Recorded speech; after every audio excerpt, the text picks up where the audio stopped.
টাকা না থাকলে বিয়ের পরেও বউ চলে যায়, আর আবেগের বসে মানুষ সবসময় ভুল ডিসিশনে নেয়। আর সেটার প্রমাণ এই গল্প।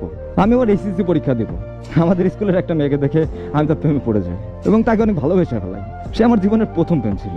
তারপর আমরা রিলেশনে যাই, খুব ভালোভাবে চলতেছিল আমাদের রিলেশন। আমাকে অনেক ভালোবাসতো। পরে আস্তে আস্তে পুরো স্কুলে জানাজানি হয়ে যায় আমাদের রিলেশনের কথা।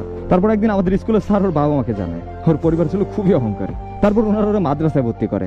আমাদের প্রায় অনেকদিন দেখা হয় না, কথাও হয় না, কারণ ওর কাছে কোনো ফোন ছিল না। কিন্তু আমি যে ওর অনেক ভালোবেসে ফেলছিলাম, যে মানুষটার সাথে একটা দিন কথা না বলে থাকতে পারতাম না, সেই মানুষটার সাথে প্রায় একটা মাস কথা হয় না। হঠাৎ একদিন অনেক সকালেও আমাকে ফোন দেয় আর বলে কেমন আছে। তার কণ্ঠ শোনার সাথে সাথে আমার কান্না চলে আসে যে এতদিন পর তার সাথে আমার কথা হচ্ছে। পরে সে আমাকে বলে সে একবারে বাসা থেকে চলে আসছে। ও বললো যে আমি এইখানে আসি, তুমি আসতে চলে আসো। পরে আমি তাড়াতাড়ি ওখানে চলে গেলাম। তখন আমার কাছে জাস্ট 300 টাকা ছিল। পরে আমি গেলাম আর যাই ওরা জড়াই ধরলাম এবং ও আমাকে জড়াই ধরে কান্না করে দিল। পরে সে বললো সে আর বাসায় যাবে না, সে আমার সাথে থাকতে চায়। আমি বললাম আমি তো এখনো স্টুডেন্ট, এই সময় আমি যদি তোমাকে বিয়ে করি খাওয়াবো কি? সে বলে দরকার হলে আমরা রাস্তায় থাকবো, তবু আমি তোমাকে ছাড়া থাকতে পারবো না। আমাদের রিলেশনটা 2 মাসের হলেও আমাদের সম্পর্কটা ছিল গভীর। পরে আমি ভাবতেছিলাম এখন আমি কি করব। আমার মাথায় কিছুই কাজ করতেছিল না। আমি সিদ্ধান্ত নিয়ে তাকে বিয়ে করব, কারণ মেয়েটাকে আমি অনেক ভালোবাসতাম।